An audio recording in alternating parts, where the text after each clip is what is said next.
Ya, mi buen amigo, esta pelea queremos estar contigo. La estaremos de corazón. Esta leche que te quiere el campeón. No me importa lo que digas. No te digas dónde vas. Yo te sigo a todas partes. Cada vez te quiero. ¡Vamos!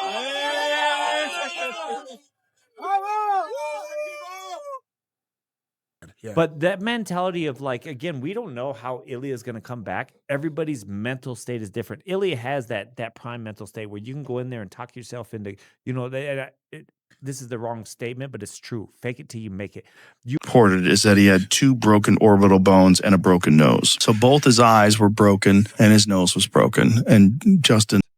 Shout out to Ilia for who he is.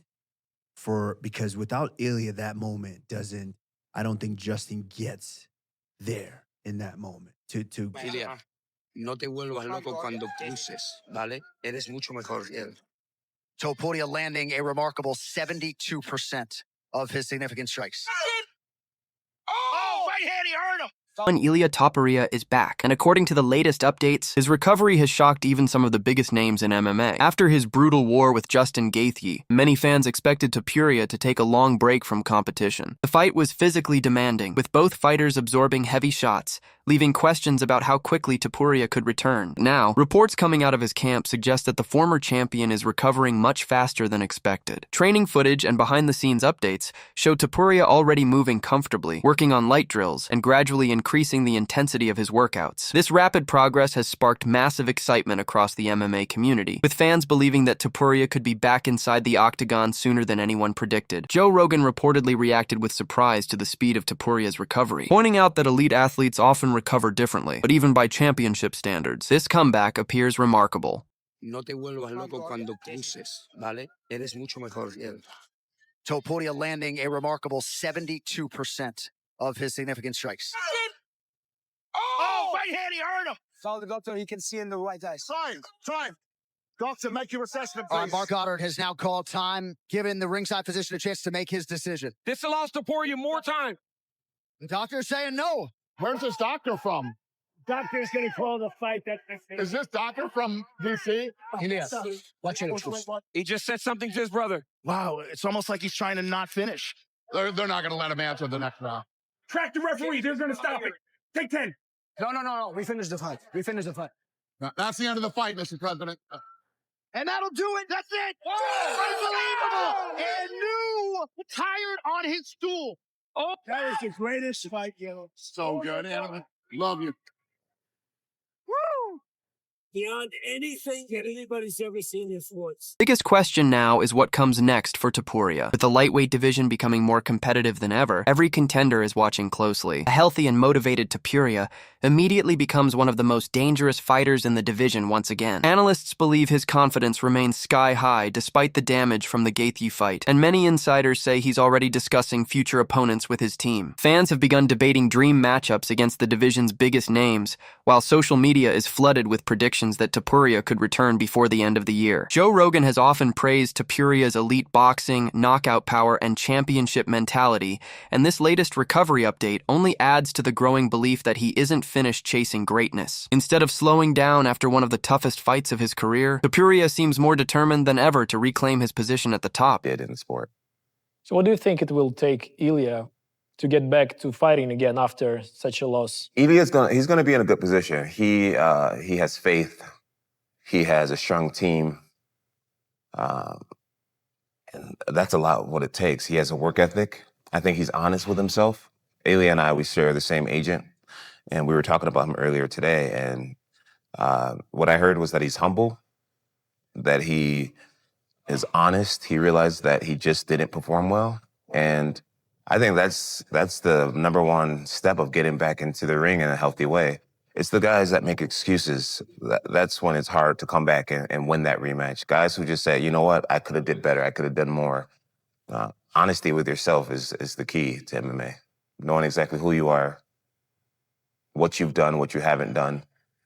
You can't lie once you get in that cage.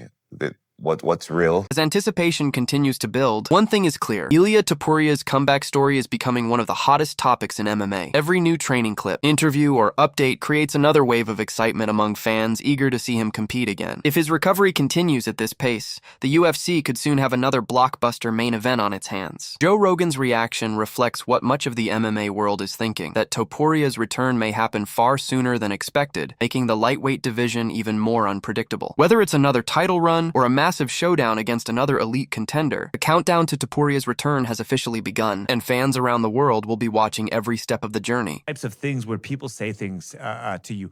Ilia has that mentality. We don't know if he'll come back, but when I look at Justin's career and the amount of guys, think about how special Eddie is.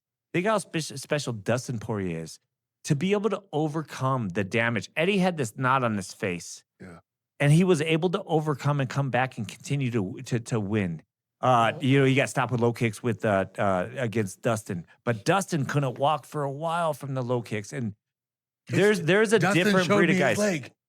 We were there that night at the weigh-ins. Yeah. His leg was torn. He tore his The bruising. Yeah, he it was was bad. talking to Justin for a while after that, for like 6 months. He was going through bad. It was bad. Yeah. But that mentality of like, again, we don't know how Ilia is going to come back. Everybody's mental state is different. Ilia has that prime mental state where you can go in there and talk yourself into, this is the wrong statement, but it's true. Fake it till you make it. You have to have that mindset as a fighter. Like, I'm going to go out there and do those types of things. But the guys who haven't overcome, the James Vicks, there is such a list of guys that you have changed their careers. And that is a tough thing to overcome. And Todas las recuperaciones son diferentes, todos los cuerpos reaccionan diferentes, pero físicamente, por lo que yo ya he visto ya del día al día, ya parece otra persona completamente. Obviamente que todavía se sienten las molestias y cosas así, pero tal parece que no estaba en ninguna pelea, de verdad. Se le ha ido toda la hinchazón de la cara, se le ha bajado todo tipo de hematoma que tenía. Obviamente tiene molestias todavía y sin sensibilidad alrededor del rostro de la cara, pero a la vista de un ojo se ve una persona ya muy recuperada y no ha pasado ni una semana, casi una semana y 2 días. Es decir, eso naturalmente y de forma normal, esos huesos van a soldar. Gracias a Dios no hace falta cirugía. Esos huesos supuestamente se van a ir pegando poco a poco. Sí, lo que el doctor nos comunicó fue que entre 6 a 8 semanas eso debe soldar de la forma adecuada, sobre todo porque no hubo un displacement fracture, no hubo Desplazamiento. no hubo desplazamiento orbital de hueso, entonces eso va a sanar solo entre 6 y 8 semanas. 6 a 8 semanas para que eso sane y suelde. Ya después de ahí a que pueda empezar a luchar, a que pueda empezar a hacer, va a tomar un tiempecito para que eso de verdad se solidifique ahí. Y yo creo que eso por lo menos estamos hablando de fácil 2 a 3 meses. ¿Quién sabe? Vamos a ver. O por lo menos empezar lo que es las conversaciones para